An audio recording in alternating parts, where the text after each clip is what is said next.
asalaamaaleykum mbokk yi ñuy seetaan ci Mindiss TV dal leen jàmm une fois de plus ci seen émission Mindiss nay leer te nag ñu ngi recevoir ci suñu plateau monsieur Issa Dieye nekk président chambre de métier bu Fatick ak au niveau national monsieur Dieye nuyu nañ la. ñu ngi lay fay di nuyu mbokk yi seetaan Mindiss TV yëpp. waaw monsieur Dieye pour commencer bëggoon nañu xam lan mooy taxawaayu chambre de métier ci biir société. voilà donc chambre de métier nag nekk na benn structure boo xamante ni état du Sénégal moom moo ko taxawal mu nekk représentant artisan yi au niveau des pouvoirs publics voilà rôle am principal nag mooy fexe képp kuy artisan soo ko déggee mooy way liggéeykat yi suñu rôle nag dañ leen di accompagner di leen di encadrer ci lépp lu mu jëm ci wàllum tàggat leen maanaam formation ak lépp lu jëm ci wàllum financement. Encadrement ak accompagnement daal en général donc loolu moom mooy doon suñu rôle chambre de métier nag soo ko déggee dafa couvrir l'ensemble région bi yëpp la couvrir képp kuy artisan ci dëkk bi yàlla def na ci ñun nga jokku donc ñun tamit ñun ñoo leen di délivrer seeni carte professionnelle mooy carte artisan yi donc à travers la région nag limu artisan yi bari nañ lool mais seetlu nañ que ne ñu am carte aussi xaw na néew lii tamit ñu ngi ci def ay liggéey yu baax a baax loolu chambre de métier daal ñett yooyu ma la wax la accompagnement encadrement délivrance carte professionnelle. est-ce que da ngeen di am ndimbalu état ci réalisation seeni projet ak activité pour jàppale artisan yooyu ngeen di wax. waaw ndax chambre de métier comme ni ma la ko waxee rek ñoom dañuy am subvention état ndax tey jii même fii ñu nekk nii pour état la démembrement de l'état la certes que nag dañu autonome. mais chambre de métier c'est des établissements publics à caractère professionnel état moom moo ko moom mais dañu am nag gestion bu autonome at bu jot état dinañu jox benn subvention boo xamante ne nii pour ñu mun ci dimbali artisans yi la aussi pour fonctionnement chambre de métier bi voilà donc nag subvention yi ñun ñëpp chambre de métier au niveau national yàlla def na man maa jiite national mais xam nañ ne certes que état mi ngi def mais war na gën a mën a dolli pour nga xamante ne dinañu mën a jouer suñu rôle convenablement auprès des artisans.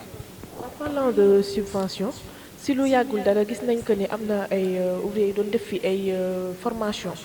et il paraît d'ailleurs que ne seen délivré lii nii rek a des seen diplôme yi je peux dire léegi ma bëggoon xam ndax dañuy jot seen i attestation rek comme ça wala ndax attestation bi ñu leen koy jox dañuy jotaale ay subvention pour ñu mën a yokk seen liggéey dégg nañ aussi que ne jox ngeen leen ay outils léegi dañu bëggoon xam ndax délivration attestation yooyu ndax dina ànd ak subvention yoo xam ne da leen permettre ñu mën a yokk seen liggéey seen bërëbu liggéeykaay la yokk seen i matériel et tout ça. voilà donc formation yi soo ko déggee ñun suñu vision mooy ñun dañuy def formation avec suivi ndax bu njëkk ba léeg-léeg dañ doon former ngir former rek ndax nit ki soo ko former te amul suivi investissement boobu investissement à perte lay doon donc ñu ngi koy jot a gis ñu former leen fii yëpp ñoom itamit dañuy fexe mu am suivi maanaam defal leen projet seet naka la ñuy def ba financer leen mais financement yi aussi chambre de métier nekkul établissement boo xamante ne mun na financer nit ñi génne ko ci keesam li ñu mën a def mooy encadrer la defal la projet boole la ak institution financière yi ñoom ñu financé la bëri na ay ndaw yu bëri yoo xamante ne bu ñu leen formé ba pare dañ leen boole ak institution financière ñu financé leen donc ci loolu aussi dinaa féliciter madame Sow mi nga xamante ne mooy jiite MECLESIN yàlla def na am nañu benn convention boo xamante ne mi ngi ñuy financé ay ndaw yu bëri ñi nga xamante ne dañu leen di formé ba pare attestation yi nag dañ leen ko jox képp kuñ formé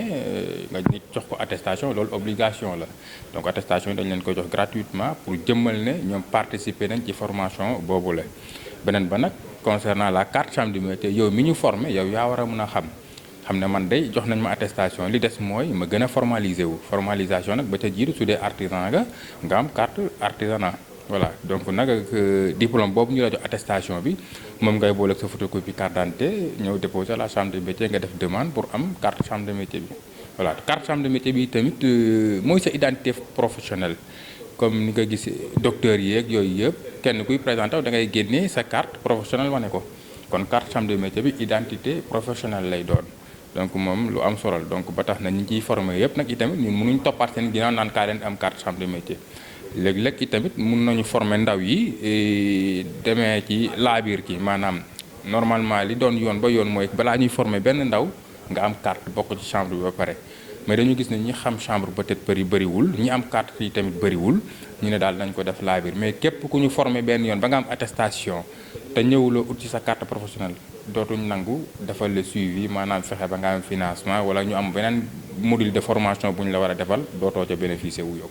donc pour bénéficier wu ci loolu yëpp il faut nga am carte bi. voilà donc carte bi looloo nekkoon yoon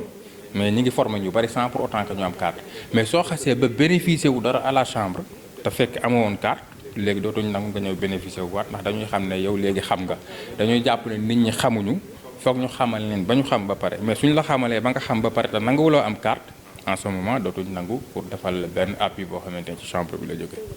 léegi ñu ñëw ci ndimbali ci Covid bi il paraît que ne amoon na quelques soucis parce que am nañu bind te jotuñu léegi yow lan nga ñu mën a wax ci loolu en tant que président. voilà mbind bi tamit loolu damay daal di profiter ci occasion féliciter le président de la République son excellence Macky Sall moom ginnaaw bi yàlla defee mu initié woon presque muy programme de résilience économique et sociale ñu saytu que ne artisans yi tamit bokk na ci ñi nga xamante ne ñu gën a impacté la vraiment mu jagleel ñu benn pàcc bu am solo ci loolu ndax vraiment jagleel nañu benn enveloppe bu 25 milliards boo xamante ni artisans sénégalais yëpp ñoom ñoo ko war a séddoo. bi ñu déclaré enveloppe bu 25 milliards bi ñu tijji woon ñu ne woon nag nañu fexe artisans yi bindu bi ñu tijjee inscription yi ña bindu li ñu njëkkoon xalaat sax mooy ñi am carte kese mais ñu xool ne ñi am carte à travers le Sénégal ak ñi amul carte ñu ëpp fopp après ñu nekkoon su bind bi nañuy fexe ki am carte ak ki amul carte yëpp nañu bindu donc ci loolu nag bi ñu bindoo au niveau national ba pare y avait presque 188 000 inscrits ci biir 188 000 inscrits yooyu mu amoon ay doublons am ñoo xamante ni également i tamit bokk bénéficié wu woon nañ ci ndimbali état yi ci dans le cadre du presse ba tey ñooñu ñëpp aussi ñu génnee doublons yi bi ñu génnee doublons yi ça restait un nombre de 166 000 donc 166 000 yooyu tamit région bu Fatick mu ngi ci amoon 12 000 inscrits donc 12 000 inscrits yooyu noonu nekk ci base de données bi léegi 12 000 inscrits yi nag bi ñu defee répartition bi au niveau national Fatick 1700 personnes ñoom ñoo ci war a am. donc dans la région de Fatick 1700 personnes ñoom ñoo ci war a am léegi tey maa ngi leeral ba tey léeg-léeg di nga gis nit artisan wala ne man day gis naa benn jàngalekat bu am wala gis naa benn jaaykat yi marché bu am loolu tamit leeral yi ma ciy andi mooy dañu waxoon ne bindu bi kat nga am carte ak nga ñàkk am carte yëpp kenn ku ci nekk am nga sañ-sañu jot ci ndimbal li su ko defee même amoon na inscription en ligne yow mi toog sa salle nga def inscription en ligne ñun chambre de métier mënuñ xam exactement ndax artisan nga wala doo artisan loolu foog nit ñi xam ko xam ne tamit ñun joxe bi dépendrul ci ñun bindoon nañ ba pare yóbbu nañ ko Dakar ñoom ñooy envoyé kiy jot ak ki dul jot ñun xamuñ ci loolu yëpp ndax léeg-léeg nit nga ànd ak nit di liggéey koo ko jot te yow jotoo donc loolu dañuy yaakaar ne man maa def sélection bi te defuma sélection bi loolu yëpp Dakar lay jógee di wàcc si mais daal maa ngi dalal seen xel wax leen ne 12 000 inscrits yëpp am nañ yaakaar bu baax que ne ñoom ñëpp dinañ am incha allah instant yi nag ci 1700 personnes lañ tollagum. léegi yan mooy mbëbëtu chambre des métiers pour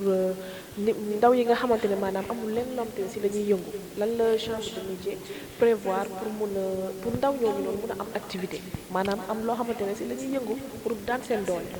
loolu dinaa ci sawar trop pour tontu ci ndax loolu itamit dafa bokk ci suñuy mission. ndaw ñi nga xamante ne yàlla def nañ jànguñu école wala ñu jàng te soriwuñ wala nga jàng ba am say diplôme te yàlla def na amagoo benn xëy su fekkee def nga sa manifestation d'intérêt nga ñëw fii ñun mun nañ la accompagner mun nañ la jox ay orientation mun nañ la dimbale ci étude de projet ba ka am sa projet su fekkee métier nga bëgg yi te mën nañ la jàppale da nga am métier ndax boo xoolee yi tamit loolu ñun artisans yàgg nañ koo def boo xoolee à travers le Sénégal atelier yi ngay gis ci mbedd yeeg yooyu yëpp ñoom ñooy jël xale yi nga xamante ne yàlla dafa def ñu teel a bàyyi jàng bi jàngal métier ba ñu ber leen donc loolu moom artisans yi yàgg nañ ci chambre de métier yi tamit mi ngi dox ci loolu ndaw yi fi nekk yi tey mun nañ organiser wu rek nga ñëw chambre de métier def sa manifestation d'intérêt xool yow métier bi nga xamante ne moom nga yaakaar ne yow ku la ci tàggat di nga ci war a mën a génn soo ñëwee ñu jàppale la tàggat la ca métier boobu te doo ca fay dara. kon fii chambre de métier ndaw boo xamante ne am na projet wala am na loo xamante ne xalaat na ko ne mën na ci yëngu su ñëwee fii waxtaan si ak yéen di ngeen ko jàppale accompagner ko. wan ko doon bi mu war a jaar daal. incha allah ndaw bu ñëw moo xam ngay étudiant lu mu munti doon soo ñëwee ñun mun nañ la jox ay orientation ndax am nañu service technique boo xamante ne loolooy seen liggéey soo ñëwee dañu la jox ay orientation su fekkente ne yow da nga jàng nga bugg a créer sa entreprise mun nañ la teg ci yoon boole la ak ay partenaires ba nga xamante ne yow di nga mun a am sa projet. seet nu ñu lay def ba boole laaj itamit ak partenaires financiers yi mooy institution financière yi ñu fi nekk mais nag du ñu jël garantie ne dinañ la financer par force mais dinañ la teg ci yoon ndax léeg-léeg tamit banque bay financer des na ci kóoluteem moom ak nit ki ndax ñoom ñoo am seen i enquête ñoom suñu ñëwee enquête la gis ne yow sa projet n'est pas bancable ñoom duñu la financer loolu itamit ñun suñu niveau de responsabilité dafay daal di yem foofu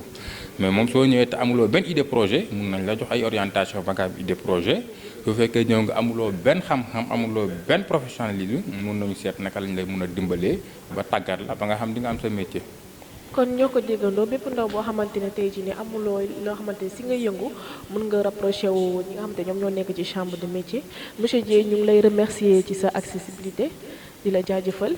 très chers internautes ñu ngi leen di jox dig daje ci beneen numéro Mindiss nay leer merci beaucoup.